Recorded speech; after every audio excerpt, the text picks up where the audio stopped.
Quería comentarles que el viernes pues se suspendió actividades por parte de la coordinación del área específica debido a que hubo unos inconvenientes con la plataforma de Classroom. Entonces, por esa razón fue que no pudimos realizar nuestra hoja de trabajo que estaba programada para el viernes. Esa hoja de trabajo, es decir, la hoja de trabajo número 1, la vamos a hacer entonces el día de mañana, que era mañana que teníamos la hoja número 2, pero por esta suspensión de actividades por parte de la coordinación la vamos a realizar el día de mañana. Recordemos también que el viernes tenemos nuestro examen parcial. Ese va a ser presencial, es decir, que nos vemos en la universidad. En este examen parcial únicamente van a juntar entonces la hoja de trabajo número 1, que estaríamos trabajando mañana. La metodología es la misma. Se sube a la plataforma de Classroom. Sí, de Classroom. Yo se las envío, ustedes la imprimen si pueden, la imprimen, la hacen a mano, la escanean y la suben a la plataforma. En caso de no poderla imprimir, únicamente la hacen a mano y de igual forma la escanean y la suben a la plataforma y la entregan el día viernes, que es el día viernes tenemos el examen parcial. ¿Qué viene entonces en el examen parcial? En el examen parcial va a venir hasta lo que veamos el miércoles. De igual forma, yo les voy a estar subiendo el material. Hoy les voy a subir las diapositivas que utilizamos el jueves y las que utilizamos el día de hoy, así como la documentación para que ustedes puedan tener material de apoyo.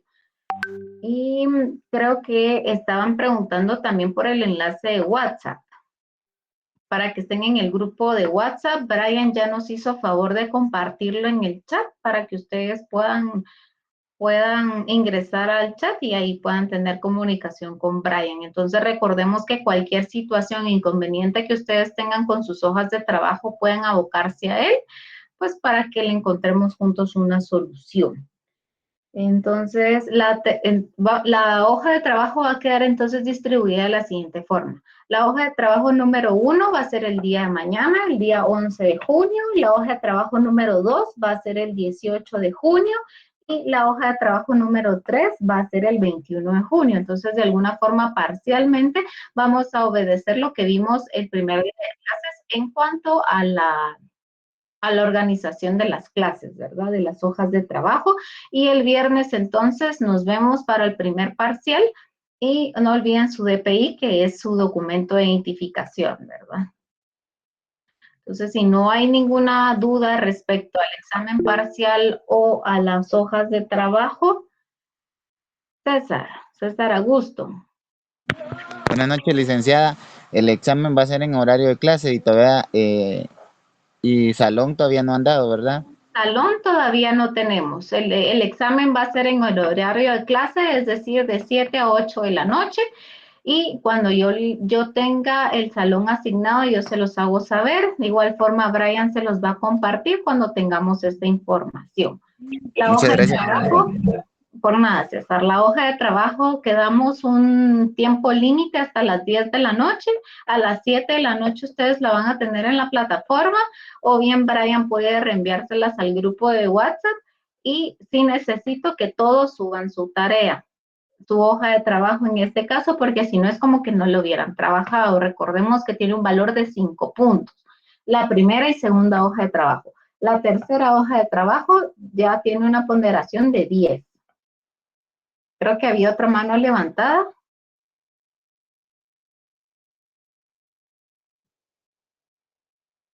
¿No? Licenciada, buenas noches. Yo tengo una duda. Entonces, la segunda hoja de trabajo formaría parte como que De la para la zona. zona del examen final.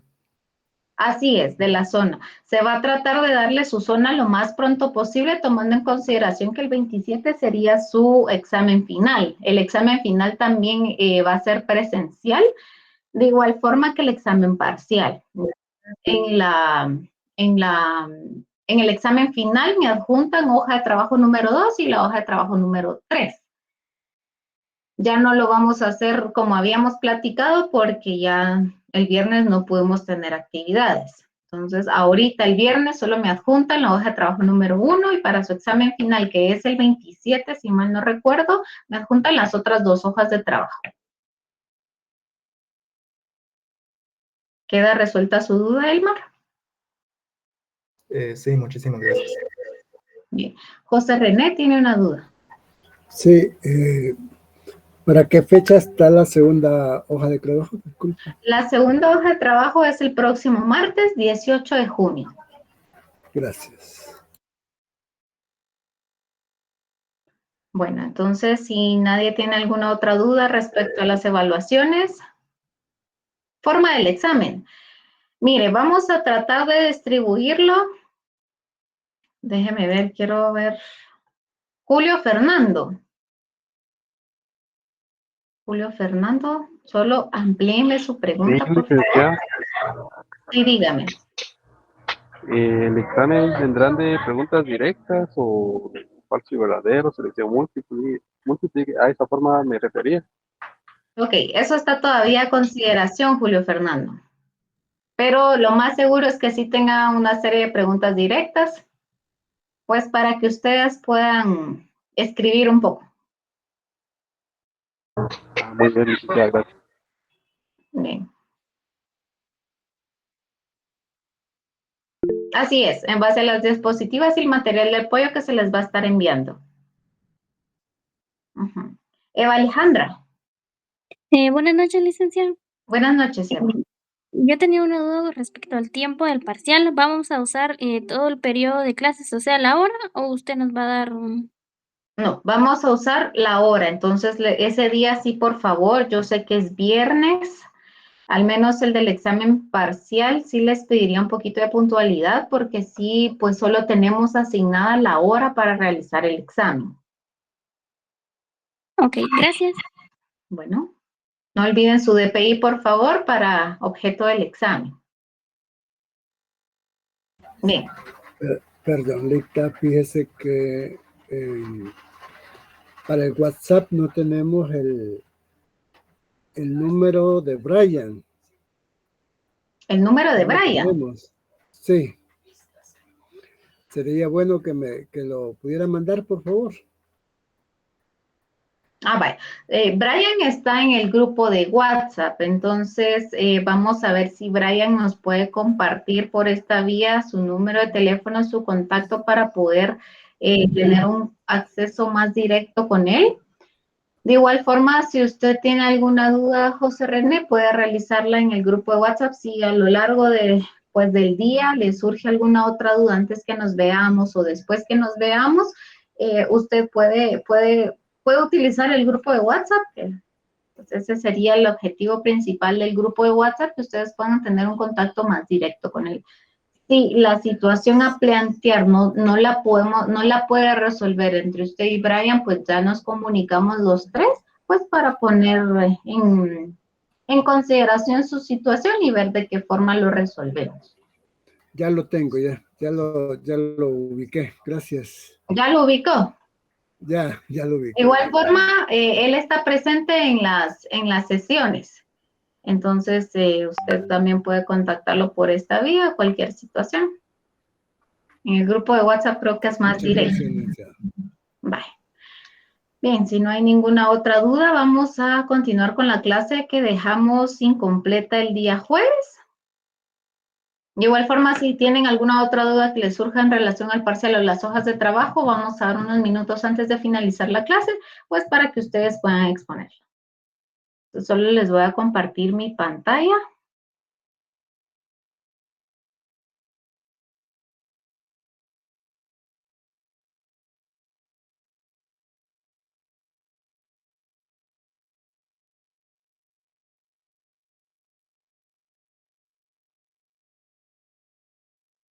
Me dicen, por favor, si pueden verla.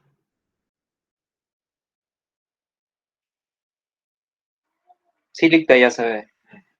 Muchas gracias. Bien. Bien, entonces creo que nos quedamos acá en la idea central de seguridad social. lo que nos señalaba Gustavo Radbruch en cuanto a lo que a su criterio es la seguridad social. Creo que no habíamos leído esto. Bueno, si no, lo vamos a volver a leer, que a criterio de Gustavo Radbruch, la seguridad social lo es no la idea de igualdad de las personas, sino la nivelación de las desigualdades existentes en ellas. Acá recordemos que vimos reflejado de alguna forma el principio de igualdad y tutelaridad, estos que están regulados tanto en la Constitución Política de la República de Guatemala como en el Código de Trabajo. En el Código de Trabajo primordialmente lo encontramos en el considerando al que le dimos lectura. Bien, entonces, a criterio de este autor, la novedad de la seguridad social radica en el restablecimiento del orden de los valores. También no olvida de alguna forma la necesidad de proporcionar al hombre un sistema mínimo de bienestar que funja como un sistema protector para todos los habitantes. Y de alguna forma se dice que es una reciprocidad que se tiene en cuanto a que el hombre entrega su trabajo y este a su vez es resarcido de alguna forma por parte del Estado, otorgándole esta seguridad social, vista como una justicia social en donde busca poner de alguna forma iguales a las personas que se encuentran por diversas circunstancias en situaciones desiguales y protege de esta forma el Estado a cada uno de los habitantes siempre y cuando estos estén anuentes a la aportación o el financiamiento de este seguro social. Este trato diferenciado permite entonces asegurar la desigualdad que surge entre los hombres o entre las clases de patrono y trabajador e equilibrar de alguna forma esta relación. Estas desigualdades podemos verlas que se dan tanto en la clase, en el origen propiamente de cómo vamos a utilizar el seguro social. Independientemente de si algún habitante lo necesita más que el otro, este va a ser siempre en proporción a lo que el que aporta puede dar, siempre y cuando en relación y a una equivalente distribución de su salario. Entonces, Radbruch también sostiene la idea que este seguro social pertenece al derecho social, ya que de alguna forma las fuerzas económicas ayudan al desenvolvimiento de la clase trabajadora y que las personas no son iguales, aunque ya vimos en la Constitución que sí, algunas personas, bueno, algunas no, todas las personas son iguales ante la ley. Sin embargo, a raíz de este principio de igualdad surge el principio de tutelaridad que busca equiparar esta desigualdad que surge de las mismas relaciones del Estado y de los habitantes o de los habitantes entre sí.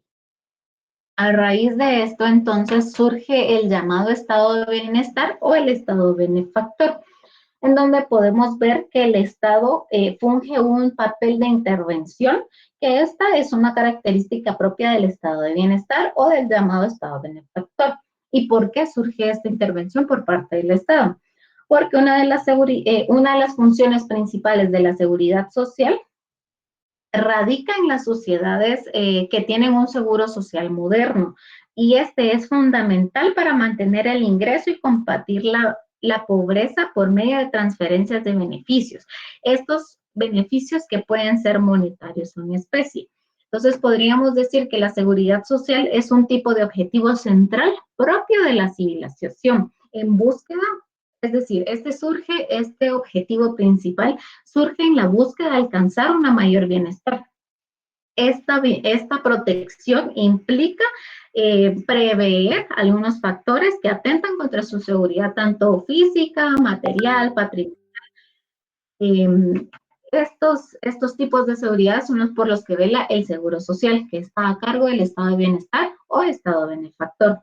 Y de esta forma, con esta intervención del estado de bienestar o estado benefactor, elevamos los niveles de vida de la población, como habíamos visto, una vida con decoro, una vida digna para cada uno de los habitantes.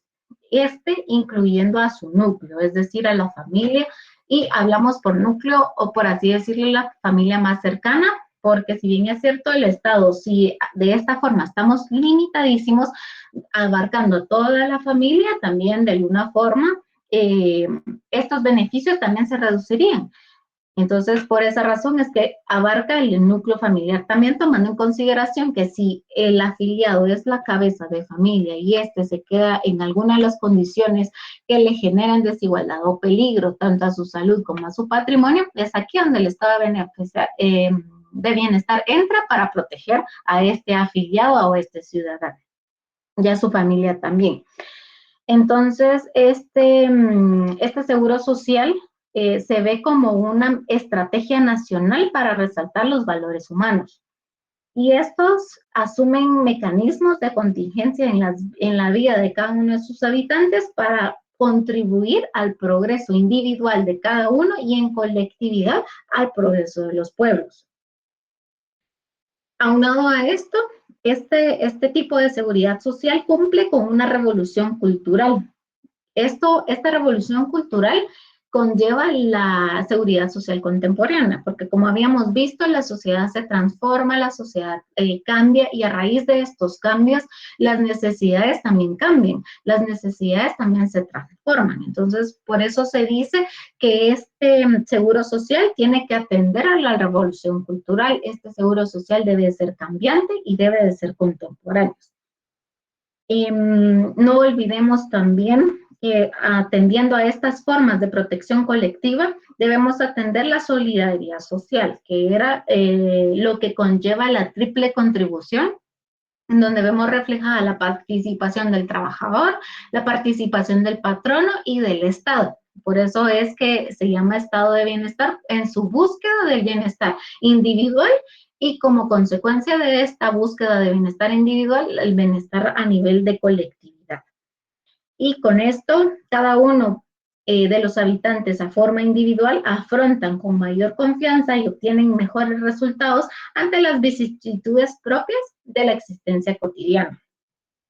Es por esto que un tipo de seguro social plenamente solidario se dice que es horizontal, por este sistema de triple contribución y que es sufragada y direccionada por los propios entes productivos que la conforman o que se ayudan de alguna forma con el apoyo del Estado.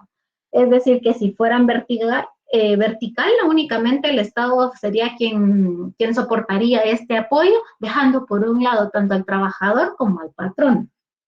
Y por eso se hace especial énfasis en el principio de solidaridad, porque el principio de solidaridad nos lleva a este tipo o a este sistema horizontal, independientemente de un sistema vertical, porque como habíamos visto también con anterioridad, si fuera vertical nos limita en todos sus aspectos los beneficios o los programas que se encuentran ahorita establecidos para los beneficiarios o los contribuyentes.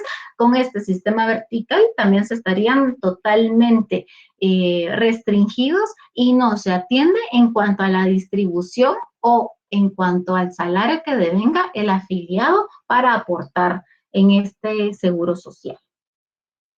Bien, entonces ahí quedábamos o ahí terminaba la clase del día viernes. Si alguien tiene una duda en cuanto a la clase del día viernes, ahorita la podemos ver. Si no, pues vamos a continuar con la clase que estaba preparada para el día de hoy. Brian, si hay alguna otra persona que quiera ingresar a la clase, pues me avisa, por favor, me interrumpe sin pena, pues para poder darle acceso. Claro, licenciada, no hay ninguno por el momento. Gracias, Brian. Bien, entonces les voy a compartir mi pantalla para que podamos ver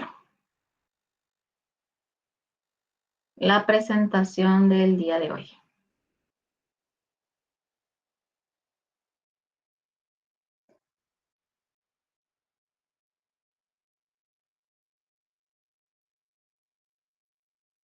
Bien. Yo creo que hay alguien que quiera entrar. Vamos a ver.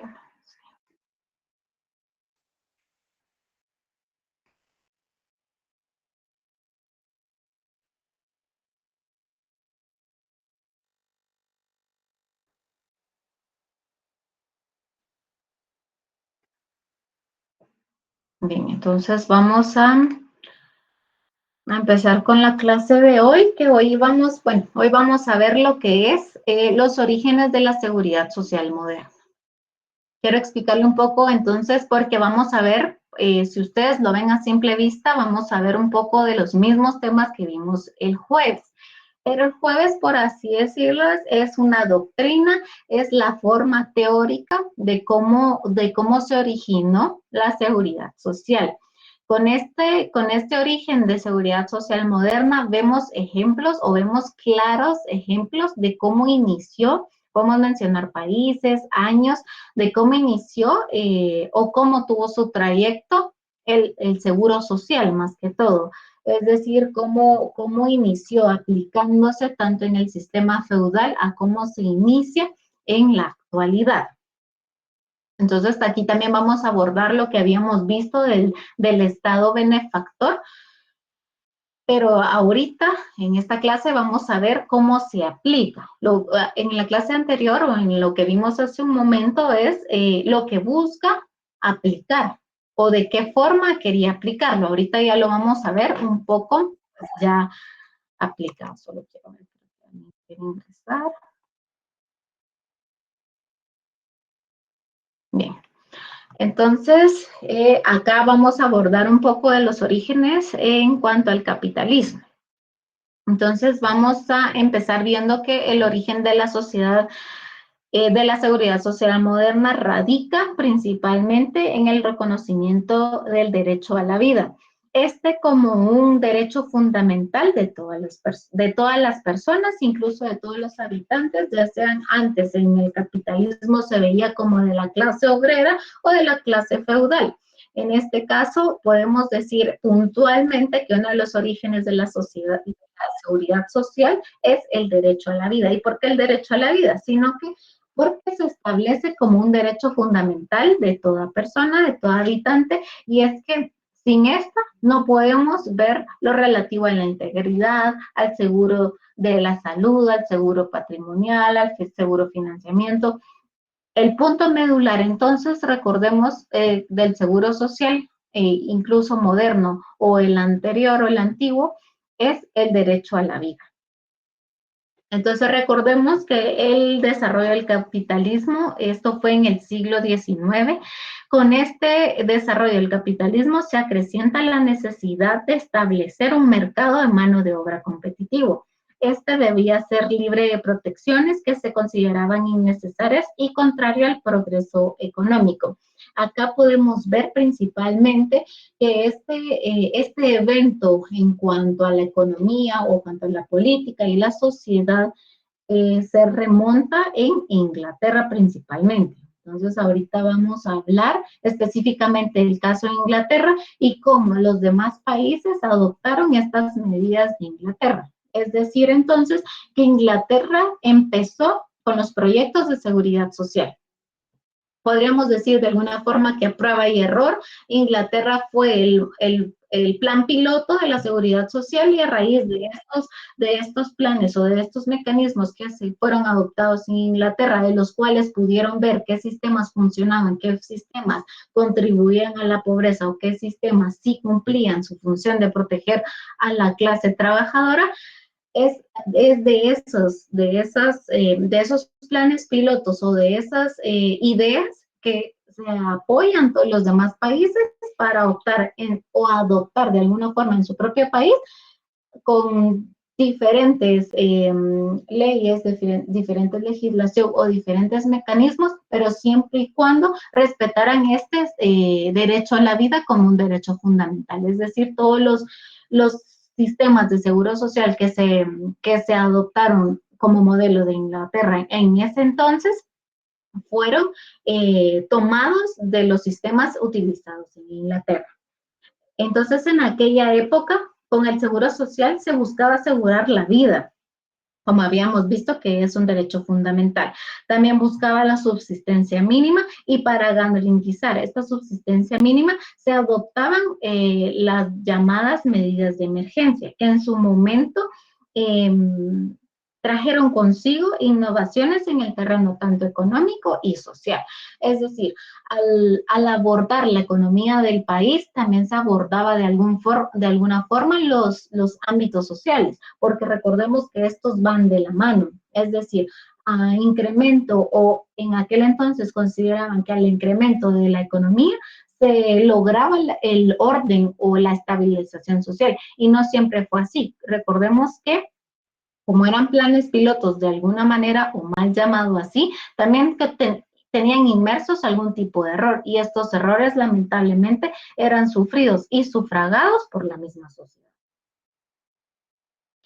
Entonces acá, el derivado del capitalismo, como habíamos visto, las consecuencias lamentablemente están a cargo de la sociedad, se da la aparición de la pobreza. Esto como un fenómeno nuevo y distinto respecto a las sociedades. También a raíz de que se producen cambios en la naturaleza y en la organización de las políticas sociales. En este también el Estado tiene un papel preponderante como un Estado que regulaba o que fiscalizaba este actuar económico-social, y que incluso al estar fallido o al tener este proyecto fallido ya tenía que involucrarse en la política de cada Estado. Entonces, la aparición de la pobreza dio lugar a una nueva política social, porque vimos que no funcionó este sistema porque trajo consecuencias negativas para el Estado, como la aparición de pobreza, se vio en la necesidad de cambiar el sistema, cambiar la forma en que se estaba trabajando esta forma de protección a los ciudadanos. Con esto, los individuos se transforman también gradualmente en trabajadores libres. Es decir, ya los trabajadores escogían la forma de su trabajo, la forma en que iban a prestar su mano de obra y la forma en que estos decidían recibir su pago, porque recordemos, este pago podía ser también en especie, no solo en subsidios o cantidades de dinero. Con este proceso se vio el resultado combinado de la persecución de la vagancia. ¿Por qué hablamos de la vagancia en este sentido? Porque vimos que de igual forma, a criterio de la sociedad, estaban trabajando y no salían de esa situación de pobreza. Entonces optaban por personas vagabundas, así le llamaban, derivado de este seguro social fallido. Entonces aparece mucho esto, y aparejado con esto surgen también las leyes que regulan o evitan esa aparición de la pobreza. Eso, como todo en la sociedad, es prueba y error. Entonces estas legislaciones tendrían que ver si su sistema funcionaba o no. Como vimos acá, este método no funcionó en ese entonces, en ese sistema, y consigo trajo una consecuencia negativa tanto al Estado como para la sociedad. Con esto entonces se da una expansión continua del comercio interior, con esto de que los trabajadores se vuelven libres. Entonces Karl Marx al respecto denomina una acumulación originaria, le llamaba él, a esa etapa en la cual se configura la prehistoria del capital y su modo de producción, destacando en este punto el punto de partida del desarrollo capitalista, que fue el sometimiento al trabajador. ¿Y por qué sometimiento? Porque se veía que el trabajador, a pesar de que contaba con fuerza de trabajo, optaba por simplemente no utilizar esa fuerza de trabajo y no someterse a algún tipo o algún sistema de trabajo. Por su parte, otro de los autores hablaba sobre una organización de la beneficencia pública y que procuraba el mantenimiento de los pobres. Como vimos que el capitalismo, principalmente su lado negativo fue el de la aparición de la pobreza, se ve en la necesidad por parte del Estado este mantenimiento de las personas que consideraban no poder otorgar su fuerza de trabajo. Y estas medidas al inicio eran medidas locales. Al ver que sí funcionaban estas medidas locales de sometimiento o de mantenimiento de las personas, por así decirles, pobres, estas medidas locales se transformaron ya en legislaciones nacionales. Bien, Entonces, como parte de esta legislación o elemento de organización de la vida social en Inglaterra, surge la llamada Ley de los Pobres.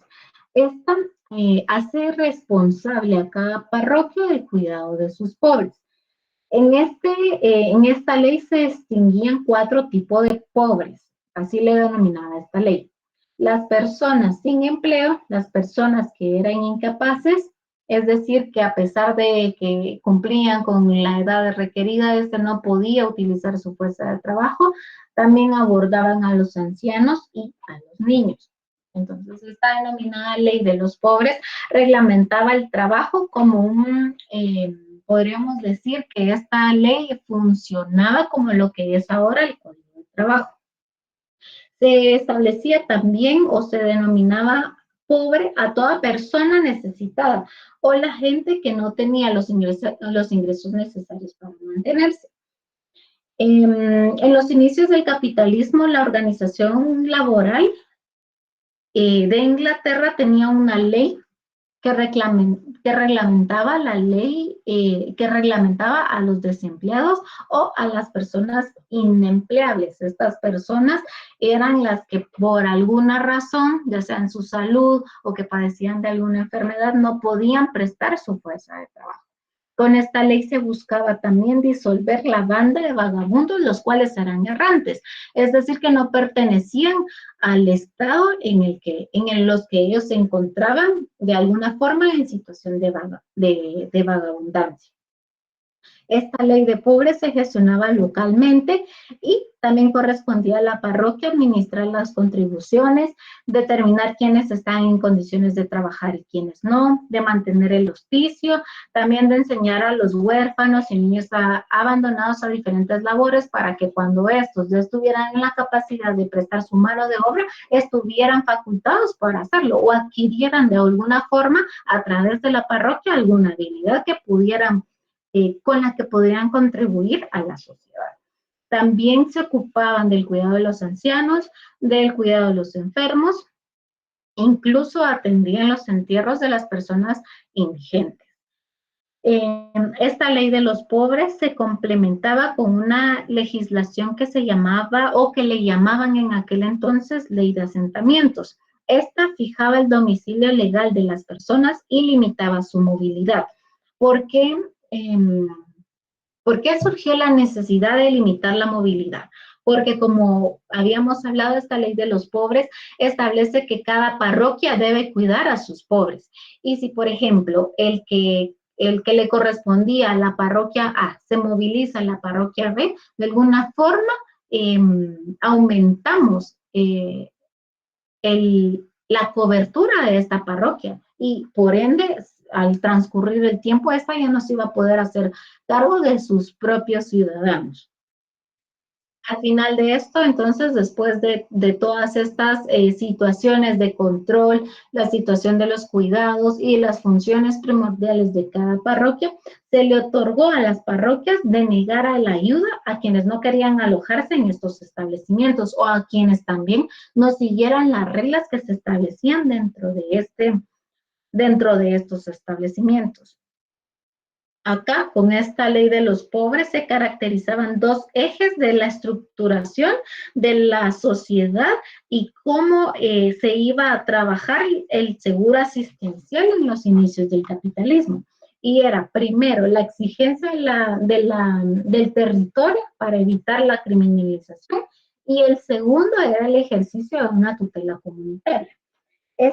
Esta llamada tutela comunitaria determinaba un monto mínimo que la parroquia podía garantizar a sus ciudadanos. Y para esto contemplaba los salarios de los trabajadores rurales, en el caso de que los hubiera, o pagaba la totalidad cuando no tuviera ingreso alguno. Seguido de esto, con el inicio de la Revolución Industrial, esta legislación, la llamada Ley de los Pobres, y de la cual se auxiliaba la Ley de Asentamientos, de alguna forma se volvió obsoleta y se decía que conspiraba contra el desarrollo del mercado o de la mano de hombre. En cuanto vieron la expansión industrial. Se decía entonces que esta vigencia, que la vigencia de estas normas contradecía la necesidad de la burguesía de garantizar la existencia de un mercado y de una mano de obra que resultara competitiva y que de alguna forma ayudara a la economía de estos estados. Posterior a esta ley que vimos, la ley de los pobres, surge la llamada ley de Spinhamlan, que era una medida de emergencia para subsidiar a los pobres. Este sistema funcionaba mediante una escala basada en el costo del pan y el tamaño de cada una de las familias. Esta también determinaba un monto mínimo de ingresos para las parroquias, atendiendo los costos de lo que ahora sabemos o conocemos como la canasta básica y un aproximado de los tamaños de los miembros de cada familia. Entonces perseguía asegurar a los jornaleros un salario de subsistencia. Uno de los efectos de este sistema, o que regulaba este sistema, era que no disminuyó como se esperaba la pobreza. Entonces el significado de este sistema de Spinhamlan fue de orden rural. Esto tradicionalmente frente a la economía del mercado. Como habíamos visto, el mercado buscaba una innovación social y económica, un establecimiento de un mercado de mano de obra competitivo y también que el sistema salarial demandaba la abolición del derecho de la vida. Y como vimos, el derecho de la vida es el principal derecho fundamental que persigue este derecho de este seguro social. Bajo el nuevo régimen del hombre, de la economía, en donde se establecía que nadie trabajaría por su salario, ya que al notarse que el estado de vagabundancia no les impedían satisfacer sus necesidades, esta ley regula que toda persona que se encuentre en la disposición de otorgar su trabajo debía o estaba obligada a hacerlo, porque ya no se iba, por así decirlo, a proteger la vagabundancia si éste podía prestar su mano de obra.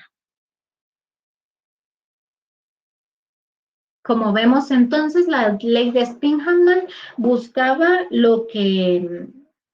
subsidiar únicamente a los pobres. Se establecía la situación, por así decirlo, de vagabundancia y se separaba de aquella persona que sí estaba en la condición de prestar su mano de obra, pero no estaba en la posibilidad de prestarla por alguna situación de enfermedad o para alguna otra situación que fuera meramente de salud. Se da entonces la creación de un mercado nacional en donde el principal promotor fue la mano de obra y estableciendo de esta forma, como habíamos visto, el sistema de subsidios. Permitía también un orden capitalista y que la vieja legislación todavía no permitía o era muy permisiva con las personas que se encontraban en la capacidad y que decidían simplemente no hacerlo a pesar de no contar con ningún impedimento.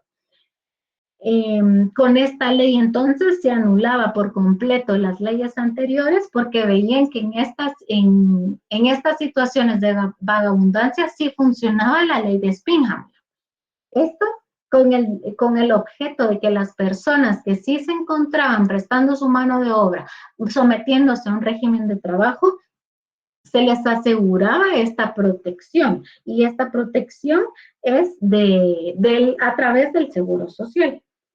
Entonces, esta legislación trató de convertir la ley de los pobres como una institución complementaria al rumbo normal de la economía. Esto como un instrumento sistemático para asegurar a los jornaleros o a los trabajadores un salario de subsistencia. Y también con esta ley de Spinhamlan se fijó una cifra que dependía del precio del grano. Es decir, lo que vemos ahora como la canasta básica, siempre y cuando si los salarios fueran inferiores a este precio, serían nivelados o igualados con con esta ayuda económica siempre por parte del Estado. El Estado siempre tuvo una participación activa en todos estos sistemas. Entonces, con esta ley de Spinhamland se adjudican en nuevos sistemas, tanto sociales, económicos y políticos. El hospicio ya era un refugio para el que estaba limitado de todo recurso y se sostenía algunos principios de la ley de los pobres. Y algunos de los principios era de la persona que no estaba en la capacidad de prestar su mano de obra o que no podía someterse a un horario de trabajo. A raíz de todas estas leyes que vimos, la ley de los pobres, la ley de asentamiento y esta ley de Spinhamland, surge la nueva ley de los pobres. Por así decirle, la ley de los pobres anteriores ya está mejorada con esta nueva ley de los pobres. Y esta aumentaba las exigencias para poder acceder a la asistencia que estaba a cargo de las parroquias. Y establecía si se ameritaba reunir los beneficios para esta persona. También acá se penalizaba la vagancia o se penalizaba a toda aquella persona que sí podía otorgar su mano de obra a algún trabajo que estuviera de acuerdo a su situación de salud, a su situación de integridad, a su situación económica o social. Entonces se atendían las diversas situaciones en las que se encontraba una persona para establecer si ésta o no podía estar en la capacidad de prestar su trabajo. Por consiguiente, todo aquel que podía trabajar era obligado a buscar empleo.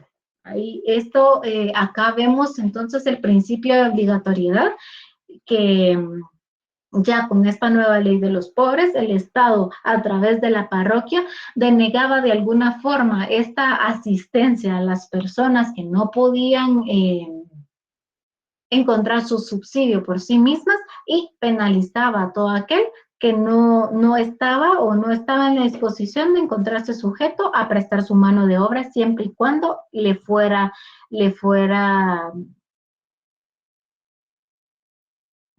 posible otorgar esta mano de obra. También regulaba las medidas de asistencia. La regulación social y estatal tenían un efecto negativo en los trabajadores, ya que era un poco rigurosa, pero no impedía la creación de un mercado con una mano de obra competitiva, que era lo que buscaba la sociedad para lograr este avance económico. Con esto también, con esta nueva ley de pobres, sí se alcanza el desarrollo del capitalismo y la expansión del mercado que la sociedad buscaba para acrecentar su estado económico, su estado político y su estado social, que recordemos que iba de la mano. Al venirse o al caerse el sistema económico, se caía el sistema social y el sistema político. Entonces, si los tres iban de la mano, íbamos a lograr el desarrollo tanto de la sociedad como de la economía. Recordemos acá nuevamente que el derecho a la vida era consagrado también por la ley de Spinhamland y este se vuelve de alguna forma contra los trabajadores, pero no en el sentido negativo, sino únicamente para diferenciar entre los indigentes y los trabajadores, impidiendo que la situación de vagabundancia de alguna forma miera los avances que cada trabajador tenía. Con estos avances, la industrialización llegó, independientemente del sistema de Inglaterra, llegó de alguna forma atrasada por estas leyes que de alguna forma tenían avances negativos para la sociedad, porque no había un paralelo con la experiencia de los trabajadores ingleses con esta nueva ley de pobres, porque con el transcurso del tiempo, como habíamos visto, la sociedad es cambiante, por ende la seguridad debe ser cambiante, y con estas legislaciones de prueba y error, pues llega un poco tardío a lo que se esperaba que fuera en ese entonces la seguridad social. Con esta nueva ley de los pobres, entonces, se le da, por alguna manera llamarlo, un pasaje al hombre de que fuera un trabajador de campo a que fuera un trabajador de una fábrica. Luego se le reconoce al trabajador el derecho a voto y el derecho también a la sindicalización, que si bien es cierto, a criterio de estos autores llegó tarde, finalmente llegó y se desarrolló la sociedad, tanto a nivel económico, a nivel social y a nivel político. También se desarrolló la protección social en la forma de los seguros. Y de esta forma siempre el Estado intervenía poniendo límites al mercado cuando el progreso amenazaba las condiciones tanto de la vida social como del sistema económico y el sistema político que se buscaba en ese entonces en la sociedad. Podríamos decir entonces que la legislación social respondió a la necesidad de mantener el orden y respondió también al darle legitimidad al sistema político, ya que las primeras medidas de prevención o de protección social fueron iniciativas de un llamado gobierno conservador. Se originan y fueron concebidas como una de las respuestas a las luchas sociales y a la necesidad de la legitimación de la burguesía. Se señala también que el surgimiento de la necesidad de algún tipo de protección social, legal o asistencial para regular las condiciones de trabajo y de esta forma minimizar los sufrimientos derivados de la situación de miseria que le llamaban en aquel entonces o de la imposibilidad de satisfacer sus necesidades básicas, o por así decirlo, la emergencia de la pobreza, se daba como un problema social, y este problema social estaba asociado al fenómeno de la industrialización y la consecuente supresión de las relaciones tradicionales del feudalismo. Recordemos entonces que el feudalismo implicaba un sistema social, político y económico, en donde se daba la división de la sociedad en jerarquías, y esta estaba basada en el control de la distribución de las tierras. Bien, entonces la finalidad de la seguridad social moderna era la protección de todas las libertades o de las necesidades de los ciudadanos. El sistema que fue creado a finales del siglo XIX era aquel mediante el cual la seguridad social estaba ligado única y exclusivamente al trabajo y era concebido como una prestación universal desvinculada totalmente del trabajo.